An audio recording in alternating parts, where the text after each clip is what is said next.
Hi, I am sitting in the backyard. It's probably 90 degrees, but it feels really nice in the shade, and there's a beautiful breeze, and I'm very happy. And I want to talk to you about the impact of negative emotions on spiritual life coaches, because I think this is really important to talk about and for you to think about. Because as a spiritual life coach, you are probably empathic. Like, you went into spiritual life coaching because you're an empath. And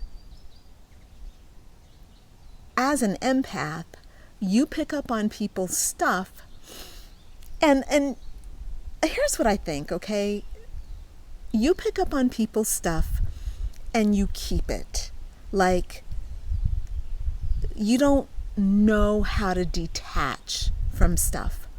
Like, I talk to some people who are very scientific or people who are less empathic, less vulnerable to the feelings and emotions of other people. And when I tell them that I feel what I feel, they're kind of like, but why? But Crystal, why? I'm like, I don't know. What do I know? I just feel what I feel. So this is really good, because this is what makes you a really good coach and healer, therapist, and this is what makes you really good at being of service to the people you serve. But the problem is that when you're dealing with someone who is in pain, it's very difficult to detach, and it's very difficult to let go and to shake at the level that you need to shake off the stuff. So, for example, I am really good at creating kind of a container for people to have their healing experience. And then and I can feel really empathetic with them, I can be compassionate with them, I can give them the channeled advice without getting my ego involved and without being too flabbergasted by what I'm hearing. And then when I'm done, I can shake it off and then move on to the next thing. I can shake it off to a level. And this is where I think most of us have to be careful. And probably you in particular, because I think you're more sensitive than I am. The reason I'm saying that is because most of the people who come to me, who watch my videos, are very, very sensitive. And I don't mean this in a negative way, like, oh, your sensitivity is a bad thing. I don't mean that at all. I mean, it's a very good thing. And the whole reason I'm making this video is so that you can pay attention and nurture your sensitivity instead of forcing yourself to, like, bulldozing your sensitivity. So I was doing a session. I was in a group coaching environment with the coaches that I train in my Spiritual Life Coach Certification for Badass Butterflies program. And we were working with one of the trainees, one of the students, and she was feeling very, very, very stuck. She was feeling very, very resistant, and she couldn't move forward with her work because she was feeling resistance. This is totally normal, healthy person stuff, right? So what I had to do was to trigger her even further and then get her to rupture so that she would experience the breakthrough she needed to move forward. Okay? Now, what was happening was, and we were doing this in the context of our group session, so there were other students who were on the call. And so what happened was we got very intense. Her anger toward me really grew big, and I'm like an immovable object. Like, I don't care how fucking mad you get at me. If I'm in alignment with your healing, you can spit the worst vile at me, and I'm going to be like, yeah, I get that. I totally understand why you feel that way. And I'm going to push you even further. If that is what Spirit is calling me to do, that's what I'm going to do, because my job is to take what you're dealing with and transmute that shit. So that's what I did. So she was getting really mad, and she wanted to hop off the call. You know, she was very, very resistant. And I understood what she was going through because I had been there before, but also Spirit said, this is your opportunity. Like right now, she's triggered. You do the best healing when you're triggered. So when you are triggered in the presence of a coach who is willing to go there with you, you better take advantage of that opportunity, because it's awesome. You will get what you need, right? So that's what we did. I triggered her, and then I took her into a process. She went into that process. She saw the root cause of the issue. Because she was so triggered, her mind split, like the egoic self split, and she was able to dive right in and get what she needed. She was there to advocate for herself. My job as her coach and as her healer is not to heal her, but to coach her, to facilitate her healing, right? So she got what she needed. She had the awakening. She had the breakthrough. She was able then to get clear the emotions. She expressed all of it. So then by the time we were done, she was just empty. And she's like, I am in total peace right now. So we let her off the call, and then the other students and I talked about what the process was. And the question that they had was, how do I, number one, keep a client's negativity away from me? Like, how come I'm not feeling negative? How do I not take on her negativity? And this is the important thing. So look, I want to let you know that I have a nice article on my blog at crystallinbell.com that you can read about this very thing. It's a detailed article, so feel free to hop over to my blog and take a look at it. Get what you need from it. I have a couple of exercises and things that I would want you to consider in that blog, so you can read that on my website, on my blog, okay? There are two things that they were concerned about. One is, how do you keep negativity out of yourself? But also, how do you hold space for someone when they are really freaking angry?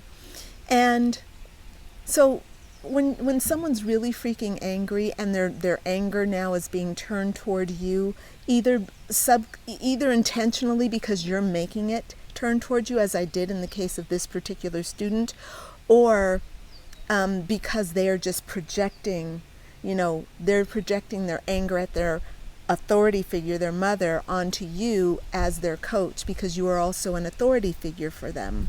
How do you deal with that? The answer is always the same: unconditional love, right? It helps when you are in touch with your negative emotions. It helps when you are in touch with your feelings for yourself. It helps when you do your own work. Now, keep in mind, I'm not saying that you need to be perfect and you need to be healed. Notice that I'm saying you need to be in touch with your own emotions, with your own feelings, because that's where your power is. Your power and ability to help people is not in your ability to perfect yourself, but in your ability to have experienced shit and then to hold space for yourself while you're experiencing shit, and then to come up with creative solutions so that you can help other people deal with their shit.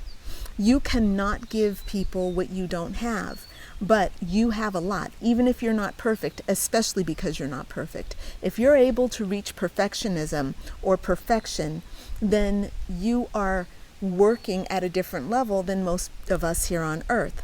And I'm not sure of how great a teacher you're going to be for somebody like me, because I'm not interested in being perfect. What I'm interested in is being real, being authentic, and knowing what the fuck is going on with me.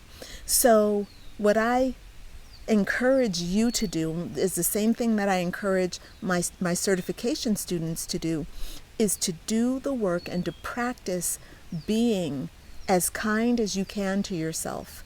When you're kind to yourself truly, you will be kind to other people.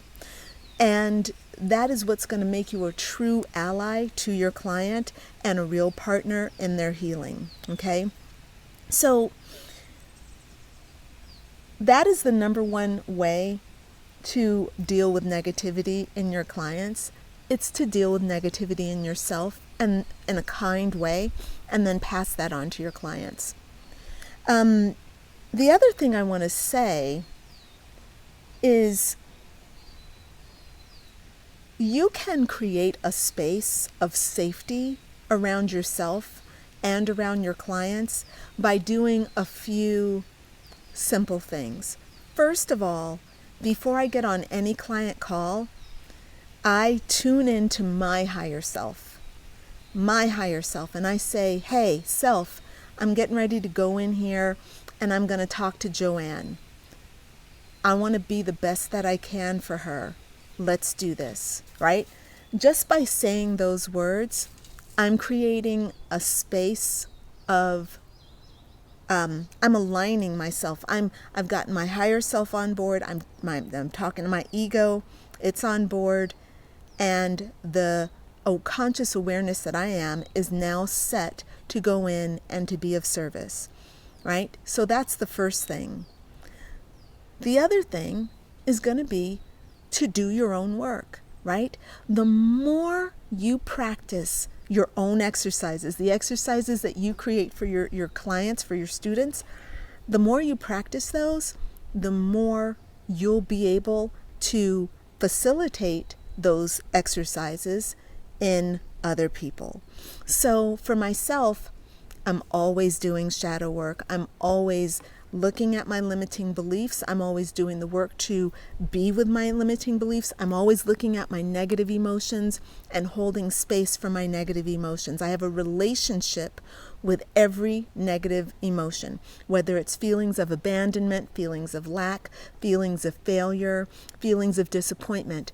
Those are my homies. Those are my tribe. So when those feelings come up for me, I'm able to hold space for myself. I feel disappointment right now. Let me just feel this disappointment, and I'm able to be in that disappointment without judging myself, without saying, you shouldn't feel this way. You should not be disappointed. You should be excited that your flights got canceled again. Get excited. No, it doesn't work that way.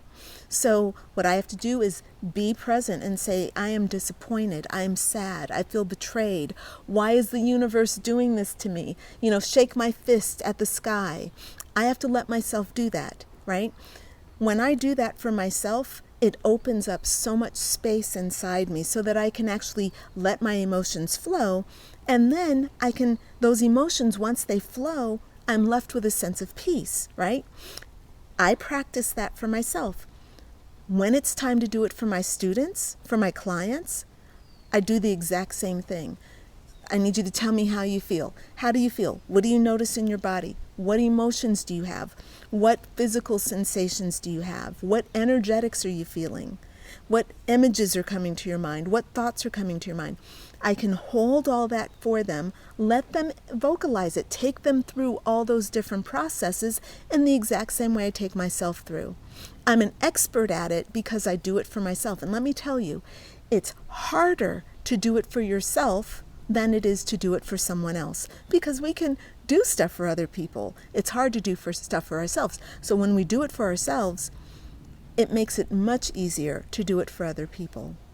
And that's the primary way that I manage negativity when it's coming up in sessions. Now, one of the other things that my students were concerned about is like, how do you stop from absorbing somebody's bad vibes? That's kind of basically what they were saying. They're very concerned, and they were like, well, how come, like in a different session earlier on, one of the students was like, I didn't know that this was what life coaching was. I didn't know that I'd have to deal with a person's deep emotions and their shit. She said, I can't do this, Crystalline, and she left the program. And I don't blame her, because it is tough. It is tough, but it's also really beautiful. It's like, how having a baby is messy. There's a lot of gore, right? Like there's just a lot of junk. It's gross, and yet this is how life comes through, man. This is what it looks like in the womb space, in the fertile womb space. It's mushy, gushy, dark, moist, bloody, amniotic, fluid sacs. It's stuff. And that's what our shadow is. And I'm not mad at that. I don't dislike it. It's hard. Don't get me wrong. It's hard. But it's so beautiful. And to be really honest with you, I'm going to let you in on a secret. Don't tell nobody. But I love it. I do. I totally love it, And when my clients go there and they're deep in their shit, I feel so much compassion for them.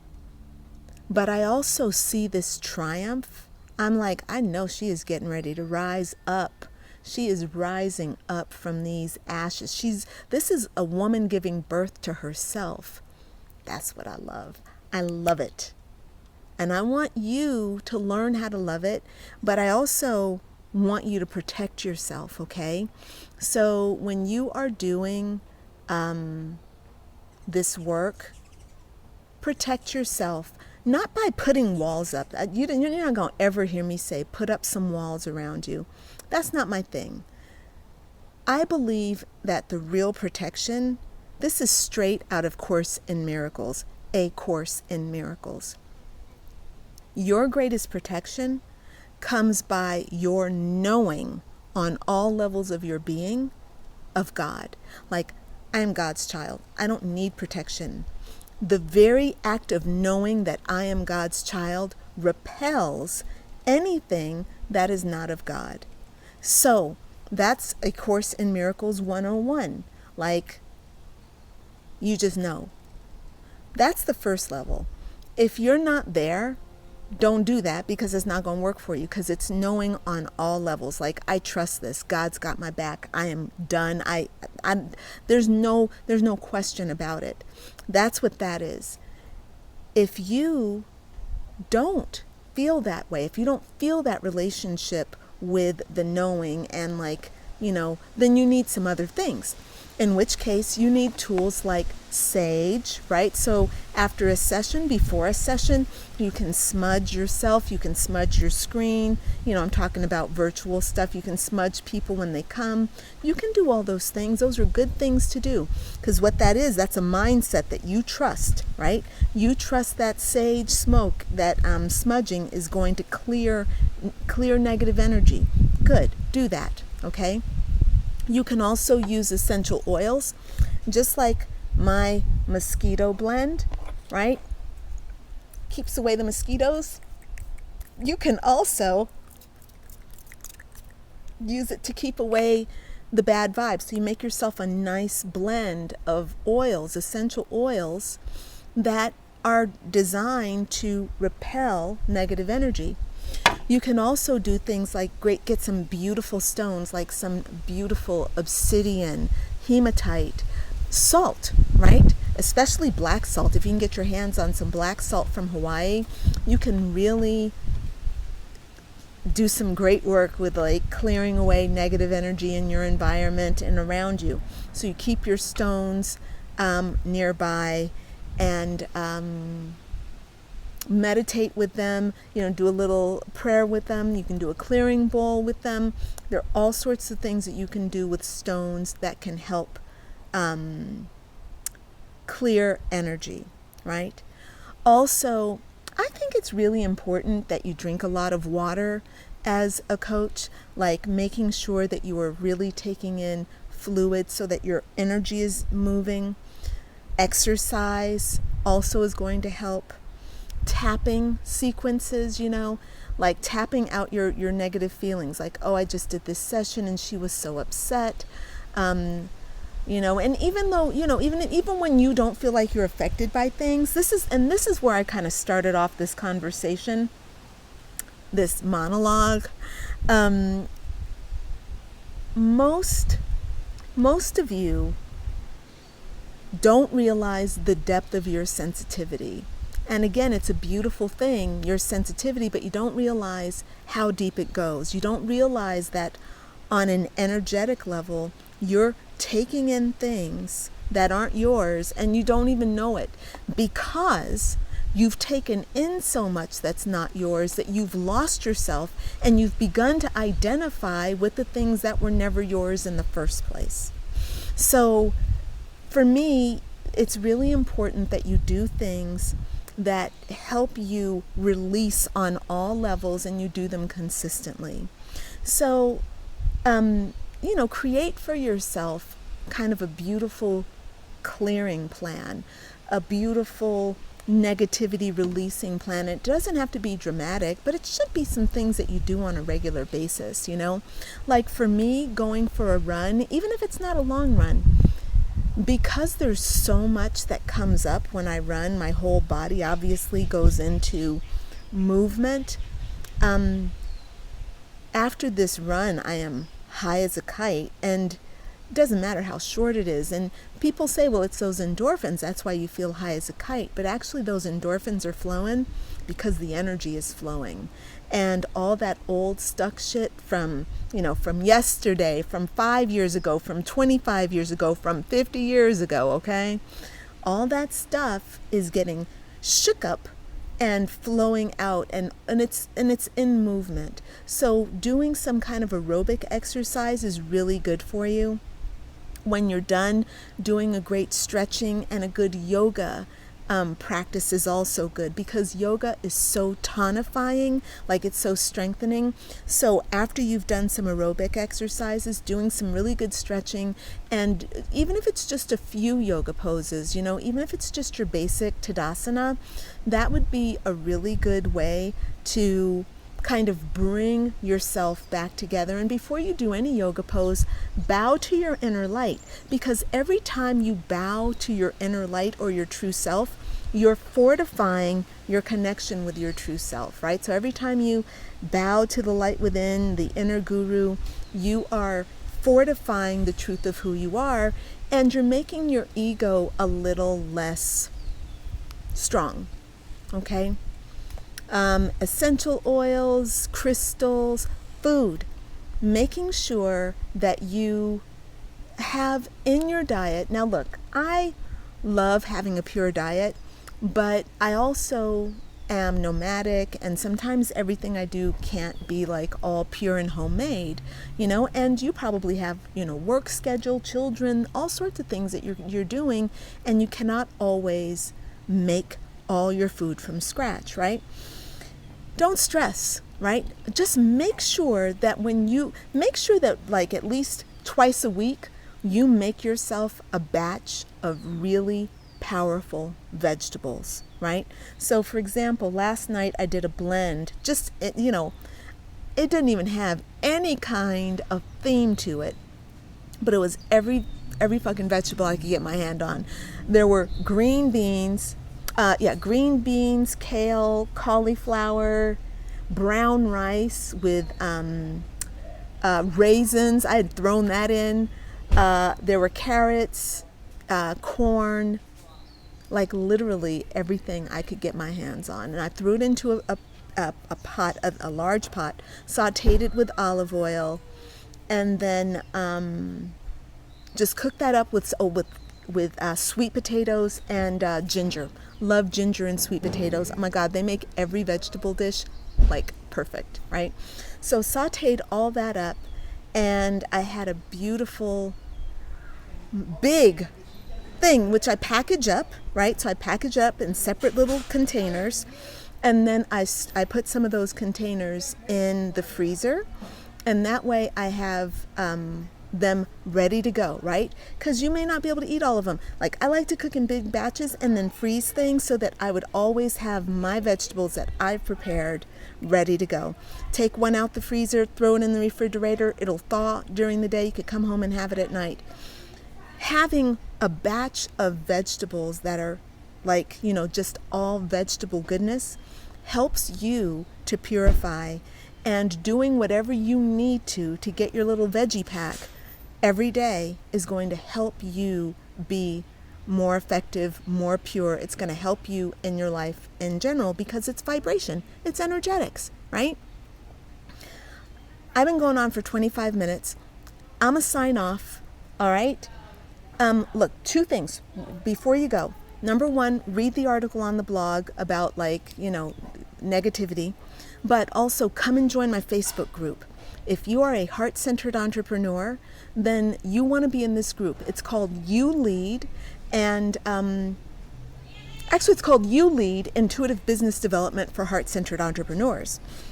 And what I do is I help you. I run classes through that group. It's free to join.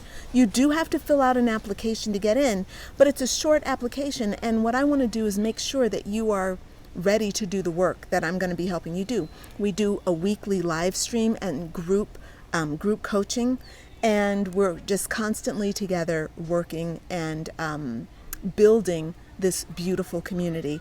I'd love to have you join us, so come on and join us, all right? All right.